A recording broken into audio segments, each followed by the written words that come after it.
Hi, I'm Randy Rochelle Lorenz. I am the Reflections Program Coordinator here at Mental Health Association of Central Florida. And thank you for joining us today for Our Stories Matter. Today, I'm here with Suzanne. She is our wonderful facilitator of our grief support group. Hi, Suzanne. How are you? Hi, thanks for having me today. Yeah, thanks for being here. So, we would love to get to know you a little bit better. How did you become interested in this field? So, I come from a generation that didn't really focus on mental health. Um, the storyline in my family was it's a long way from your heart. So, wasn't necessarily effectively taught how to deal with stress or grief or any emotion at that point. Um, so, my life experience just got to a place where I had to do my own work. And to be honest, group work really helped me heal a lot, just being in connection with others. And I knew I needed to break generational narratives for my own children, especially. So I just kind of fell into it and haven't really left. I love that. I love that. And I agree because I'm a parent as well, right? And um, my parents didn't understand feelings and emotions, their own, much less hold space for mine. So I really get that. I understand that. Yeah, yeah. What drew you to get involved with MHACF? So um, a lot of the work that we do, and much of it being free, especially the group work, provided to Central Florida. And as I learned across the world, because I have people that attend, from all different countries, it's nothing short of a miracle what MHACF does. It's just spectacular. And I'm learning it's just a wonderful safe haven for all different groups of people.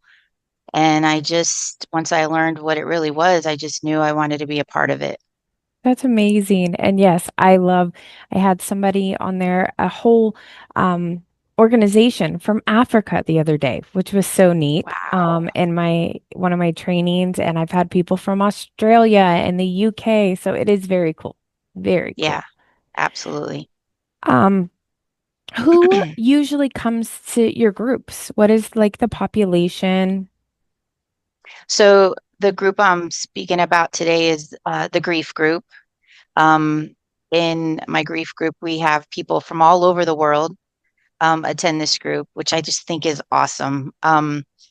And it's open to everyone. There's no specific category. Usually, attendees are usually grieving a death of some sort. But as I tell my group members, grief is not limited to death, and I try to make it clear that we're here to support anyone grieving a loss. So, so far it's been pretty cool sitting with these people. Yeah. Yeah, I was just getting ready to say, and you hit the nail on the head, right? Grief is a spectrum, right? From anticipatory grief, knowing that someone's ill and you may lose them soon, to grief of a job, an animal, somebody moved, right? Just Yeah, anything being removed from your life is grief. yeah, Yeah, yep, yeah. and yep. What kinds of topics do you like to explore during your sessions? So recently we explored upcoming holidays, like Father's Day was going to be a trigger, anniversary dates of loved ones who have passed, and how to kind of hold space for those people and honor them, but also practice self-care and take what they need to take care of themselves. Um, we also have talked about behaviors that we do when we're grieving that we don't even realize we're doing. Um, and I actually had my own revelation in group, like, wow, it's the week before so and so died. Like, this is Mm, why I'm a little more than I normally am. yeah. And so it's just a great general check-ins and space to process weekly challenges. Yeah, wonderful. Yes. My mother-in-law who I've never met. She's not with us. We tend to hold space for her or celebrate her on her birthday and still do all the things. Mother's Day, we honor her in some way. So I think those are great coping skills for people we've lost. That's amazing. Yeah. Um, can you share some positive impacts that you've seen in your attendees or heard them tell you? Yeah. Well, first, I'm going to start in particular. The most positive impact in this group in particular for me is the impact it's had on me. Um, I lost my mom in 2019 to cancer, and I lost a loved one in 2021 to suicide. Um, and being a peer facilitator helps me to sit in a space to listen to others and how they're processing grief in their day to day for me to be like, oh, yeah, I need to start doing this more. And we have just kind of created these connections that people say the words I want to say. And they've even allowed me to share some things. And I've cried in this group. And that's one of the great things I love about being a peer facilitator is I don't have to direct or hold. Yeah, I'm holding space and I'm leading, but I'm also a big part of the group. Um, and and secondary, I hear that feedback back. They thank each group member at the end of group for just coming. I thank them for just coming into the space because without them, we wouldn't have a group, and it's just pointless at that place. Yeah, yeah, I love that.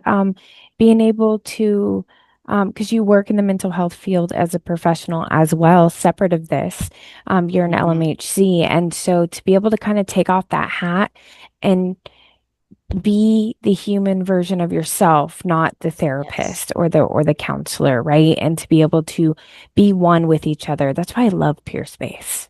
Yeah. Yeah. Yes. And it's a I just pray this space can provide the same to each group member that shows up that day. Yeah, I love that. That's wonderful. So, if anybody is interested in joining this group or any other group that we have, you can go to mhacf.org/events and you can see a full list of the support groups that we have available. Thank you so much for joining us today, Suzanne. It's been an honor. Thank you. It's an honor working with you too. Thank you. Thank you. And thank you everyone for tuning in today. And remember that our stories matter.